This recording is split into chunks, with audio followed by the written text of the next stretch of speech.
What is up, guys? Today we are going to be making these morning wellness shots, so let's get to it. So we're going to skin our pineapple, and then you're going to cut it into fourths, and then take out the middle part, and then cut them into chunks and throw it into your blender.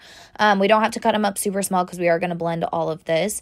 And then after that, we're going to take our lemon, and we're going to skin it, and then cut it up into chunks as well.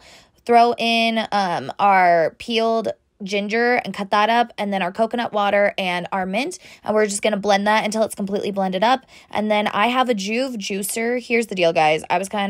They like charged my account twice, and I was kind of a bitch about it, so they sent me one for free. And so this is not a paid advertisement, but this thing is literally amazing. Like, you just press down and it squeezes all the juice out and keeps all of like the I guess you would say pulp action in the back, and it was super easy to clean. But that's it. And then we're just gonna take our what do you call those, the little funnels, and we're just gonna fill up our glasses. I got these off of Amazon. It was a pack of 14 for only like $12, but they were great. Honestly, these shots were super tasty, and I feel healthier already. If you guys like this video, like, rate, subscribe. But bon appetit, y'all.